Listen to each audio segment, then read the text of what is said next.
Salem was founded in 1626. It is famous today for the witch trials of 1692, but I'll cover that subject in a future video. This one is focused on the revolutionary and maritime history of Salem. The original European settlers of Salem were fishermen, who sold salt cod throughout the colonies, including trading the cheap protein to sugar plantations in the West Indies in return for molasses, which would be turned into rum back in New England. In 1638, the Salem-owned ship Desire became the first documented ship to bring enslaved Africans to the American colonies. This is Derby Wharf, built in 1762. During the Revolution, this was the center of Salem privateering. Over 1,500 letters of marque were granted during the Revolution on a per-voyage basis. Nearly 800 vessels were commissioned as privateers and are credited with capturing or destroying as many as 600 British ships. After the Revolution, American merchants were no longer forbidden from sailing around the Cape of Good Hope, and Salem merchants led the way to trade around the world. Elias Haskett Derby's ship, Light Horse, was the first American ship to reach Russia in 1784. In 1781, his ships reached Ile-de-France off Madagascar and continued on to China. Salem merchants did not have many valuable products to trade, so would carry specie and make as many as 4 or 5 stops on a single voyage, exchanging cargo as they went. Ships brought back cocoa, sugar, ivory, tea, silk, porcelain, gin, hemp, cheese, wine, cinnamon, cloves, and nutmeg. During the Golden Age's sail, Salem reached its cosmopolitan peak. Indeed, in the late 18th century, a typical young male resident of Salem had probably seen more of the world than their modern-day counterpart. In 1793, Captain John Carnes sailed for Sumatra after hearing rumors of wild pepper growing on the coast. He returned 18 months later with a ship full of pepper that sold for a 700% profit, and Salem dominated the pepper trade for the next 50 years, to the degree that in some parts of the world, whole peppercorn was referred to as Salem pepper into the 20th century. In 1799, the East India Marine Society was founded for captains who had sailed beyond the Cape of Good Hope or Cape Horn.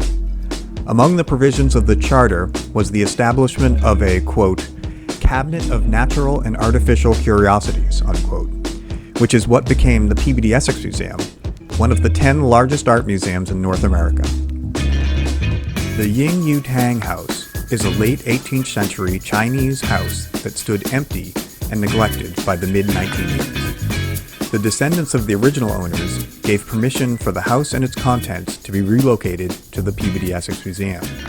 So Salem has preserved houses you can tour to get a sense of life of a prosperous merchant at the same time period on opposite ends of the globe.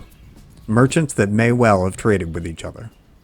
Merchants like Captain Nathaniel West, who in 1821 had 4 rooms from an earlier house transported by ox sled to Chestnut Street to form the core of this Federal-style house.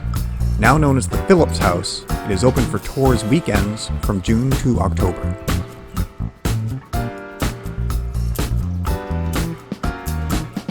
Chestnut Street is often called the first planned street in the United States. Added to the National Register of Historic Places in 1973, it contains many architecturally significant buildings by Samuel McIntyre.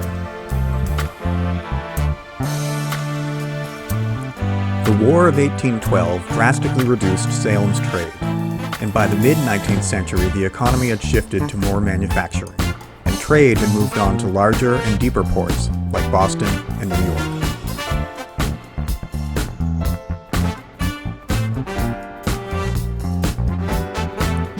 Hamilton Hall was built as a social space for the leading families of Salem between 1805 and 1807. It hosted 5 of the first 8 presidents, as well as the Marquis de Lafayette and Teddy and Franklin Roosevelt, and continues to host weddings and lectures until today.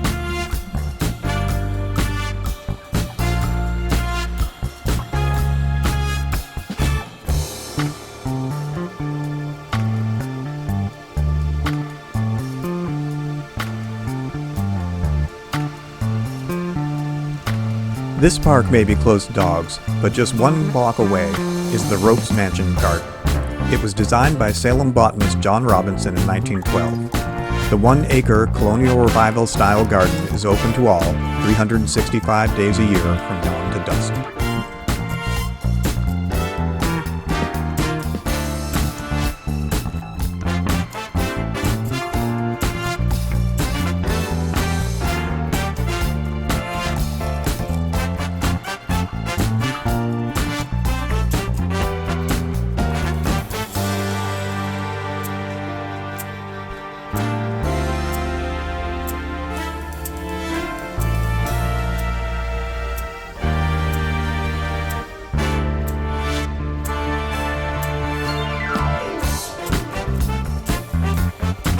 In 1637, the first muster on Salem Common took place when the East Regiment drilled for the common defense.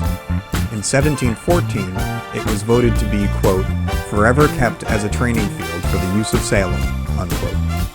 And in 2013, President Obama designated Salem as the birthplace of the United States National Guard.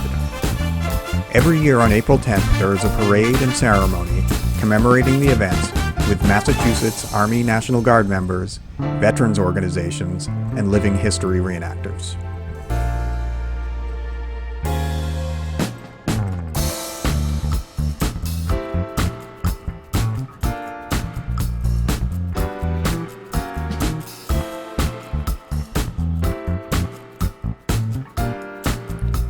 Please subscribe to our channel.